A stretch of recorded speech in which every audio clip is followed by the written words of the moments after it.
We are continuing on Shulchan Aruch Orach Chaim, Siman Memvav, the halachot of Birkot HaShachar that we started, very important and relevant halachot, and we saw how Maran Shulchan Aruch, based on the Gemara in Masechet Brachot Daf Samech Amud Aleph, brought that the brachot of Shachar are said as you go through the process of waking up and getting prepared for the day.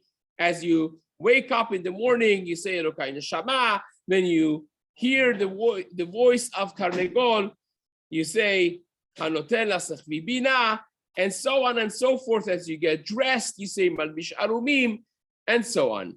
Now, the Mishna Berurah writes that all of these brachot are because of the hana'ah that the person has, the benefit the person draws from the world.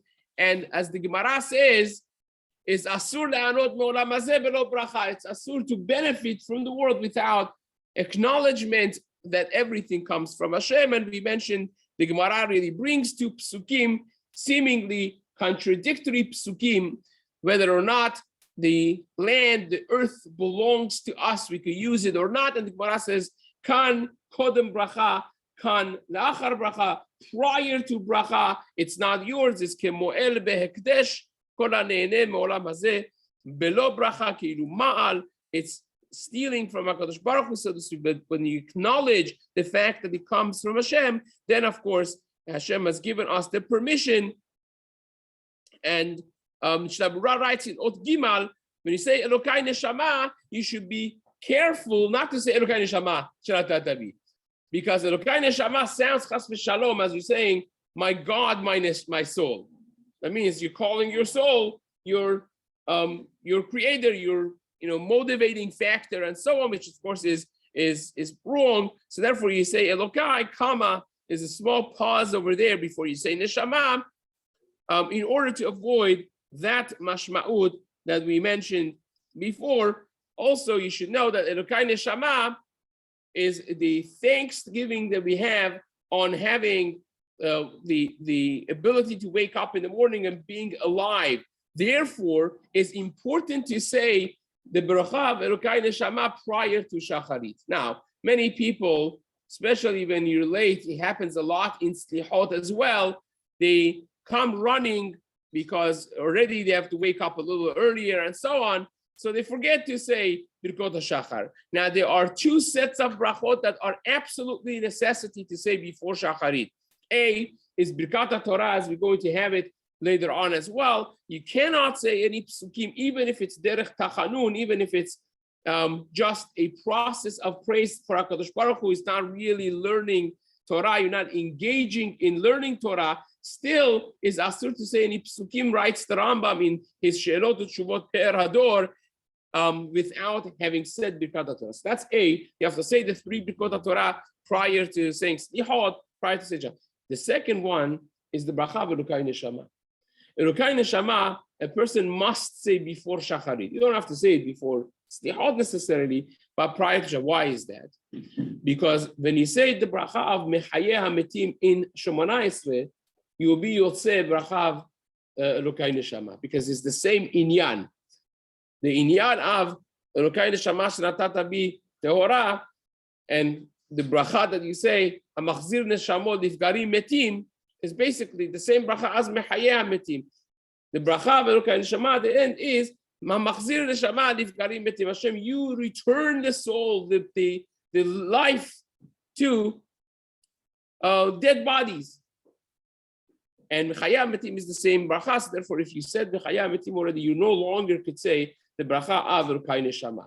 Now, later on, we're going to have in Siman Nun Bet in Biur Halacha, the Mishna Berurah is going to discuss, if you did not say Birkot HaShachar, how long do you have to say Birkot HaShachar? Can you say it until Mincha time? Can you say it until the end of the day? Or does he have a shorter timeline to it? That's something that we're going to discuss. But nevertheless, after Shacharit, you can no longer say the Elokai Neshama if you already said Mechayeh HaMetim. Therefore, you have to be careful to say it before Shacharit, and same is, of course, with Birkot HaTorah as well. So, if you made a mistake, again, that you said in the bracha of Elokai Neshama.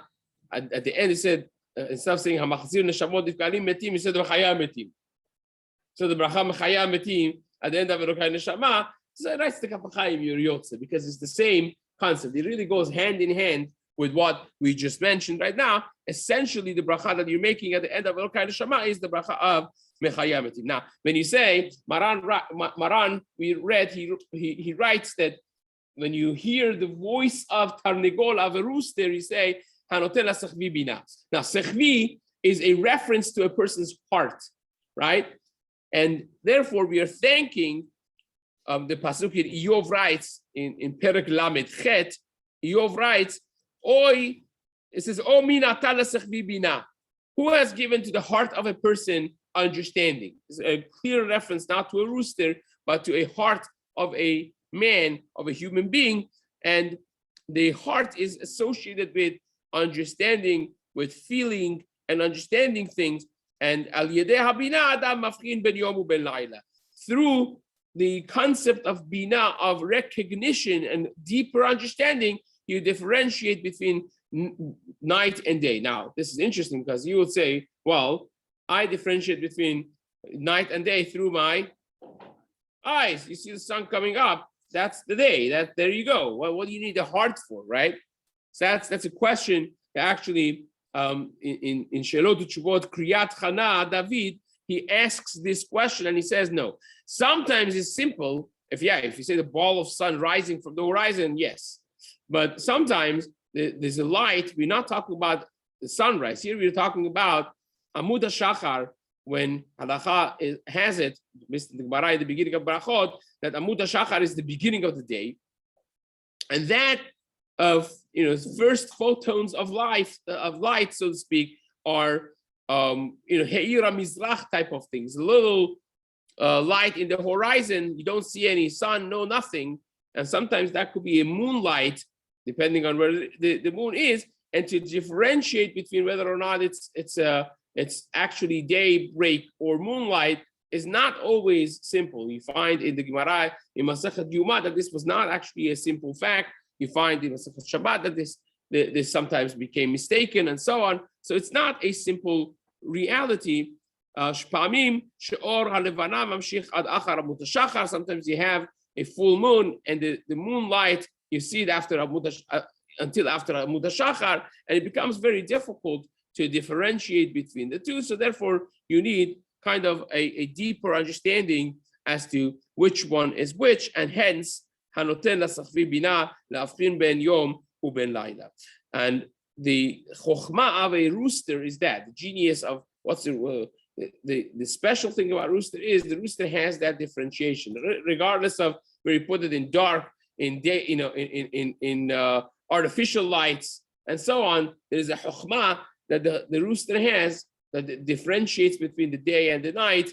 And even if you have artificial lights, it's going to start singing, or what do they call it, kukuluying by Amud HaShachar, exactly. And that's again a chokhmah that's been given, a binah that's been given to a tarnegol. So it says, and again, we say the bracha on it because by hearing that you have a hana'ah that now you know it's daybreak and it's time for you to wake up and start your day, get a head start and start the day. Therefore, that's considered the hana'ah that we say a bracha on it.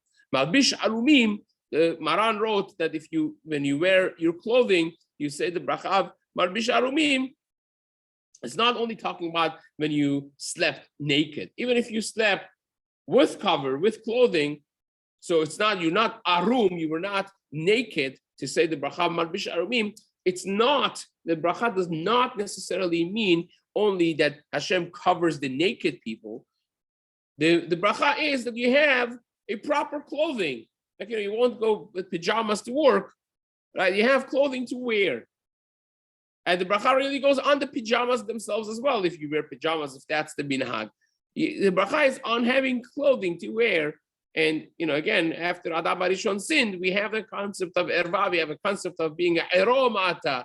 And therefore, we say bracha, that we have dignity and we have clothing to stay and remain dignified the way the community respects and expects us to be. And the language of Malbish Arumim could also be extended on a person that's not already naked, but is just putting his upper clothing on to look more proper, bekavadik, and dignified.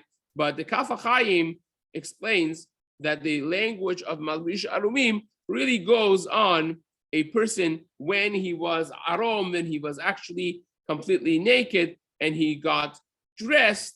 But lemase, again, you don't wear your thing on your pajamas anyways. You take them off and you put your clothing on. So that concept of being somewhat arom is actually going to be there in any case. Now the Ben Ish Chai writes, explains this based on Sod.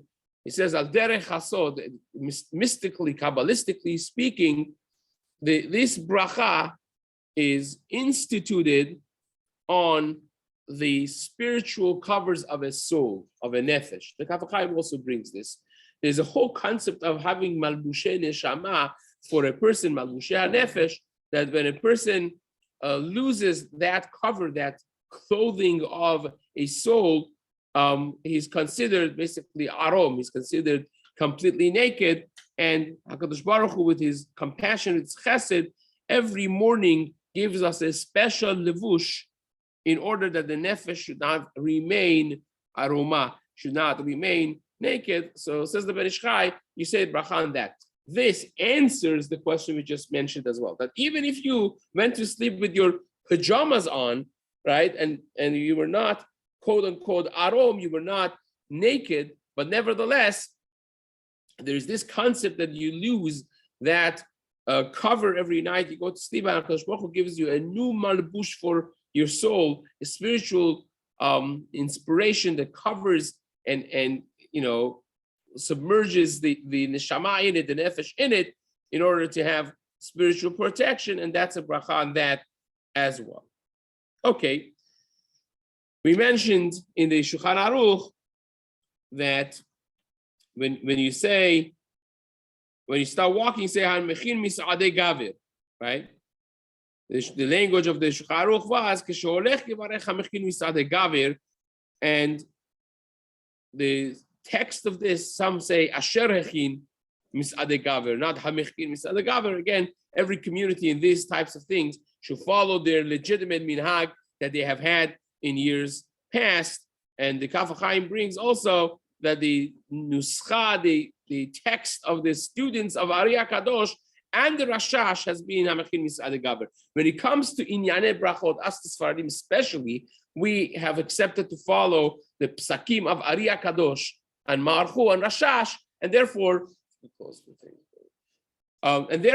we basically are noheg to follow the bracha also Hamechin Mis'adei Gavir, not Asher Echin Mis'adei Gavir, and Bezrat Hashem will continue this halachot in the days to come.